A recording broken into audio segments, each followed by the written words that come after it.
காண்டவ வனத்தில் அர்ஜுனன்.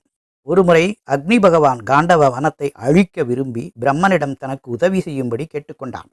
மகாவிஷ்ணுவின் அவதாரங்களான நரனின் மறு அவதாரமான அர்ஜுனனும் நாராயணனின் மறு அவதாரமான ஸ்ரீகிருஷ்ணனும் காண்டவ வனத்திற்கு அருகில் தங்கியிருக்கிறார்கள். அவர்களிடம் சென்று உதவி கேள், அவர்களால் மட்டுமே இந்திரனை எதிர்த்து போரிட முடியும் என்று பிரம்மன் அக்னி பகவானை வழிநடத்தினார். பிரம்மன் சொல்படி அக்னி பகவான் ஸ்ரீகிருஷ்ணனையும் அர்ஜுனனையும் சந்தித்து தன் வேண்டுகோளை விடுத்தார். அர்ஜுனன் தேவேந்திரனின் ஆயுதங்களை எதிர்கொள்ளும் சக்தி வாய்ந்த வில், அஸ்திரங்கள், காற்றைப் போல வேகமாக செல்லும் வெண்ணிற குதிரைகள் பூட்டிய தேர் ஆகியவை என்னிடம் இல்லை.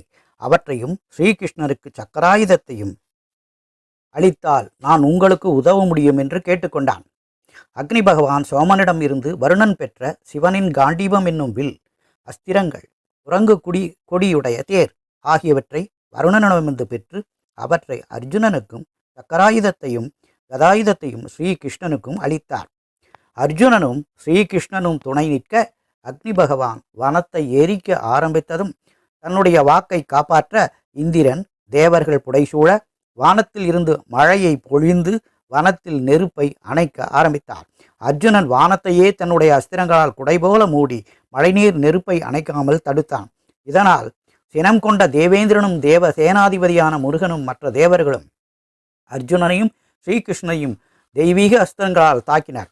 தான் இந்திரனின் வரத்தால் பிறந்தவன் என்றபோதும் அக்னி பகவானுக்கு அளித்த வாக்கை காப்பாற்ற இந்திரனையும் தேவர்களையும் எதிர்த்து போரிட்டான் அர்ஜுனன். வனத்தில் இருந்து தப்பித்து நாட்டுக்குள் ஓட முயன்ற அசுரர்கள், விஷ ஜந்துக்கள், கொடிய மிருகங்கள் அர்ஜுனனால் கொல்லப்பட்டனர். தேவர்களால் அர்ஜுனனையும் கண்ணனையும் போரில் வெல்ல முடியவில்லை. வெற்றி தோல்வியின்றி போர் நடந்து கொண்டிருந்தது.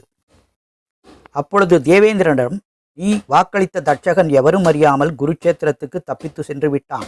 அர்ஜுனனும் ஸ்ரீகிருஷ்ணனும் மகாவிஷ்ணுவின் அவதாரங்கள் என்று உனக்கு தெரியாதா?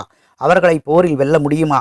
நேரத்தை வீணடிக்காமல் போரை நிறுத்திவிட்டு உன் இருப்பிடம் செல் என்று அசரேறி கூறியது. இந்திரனும் தேவர்களும் போரை நிறுத்திவிட்டு வானுலகம் சென்றனர். நன்றி. என்னுடைய தர்மம் தெரிந்ததா கர்ணா காணொளியை பாருங்கள். வணக்கம்.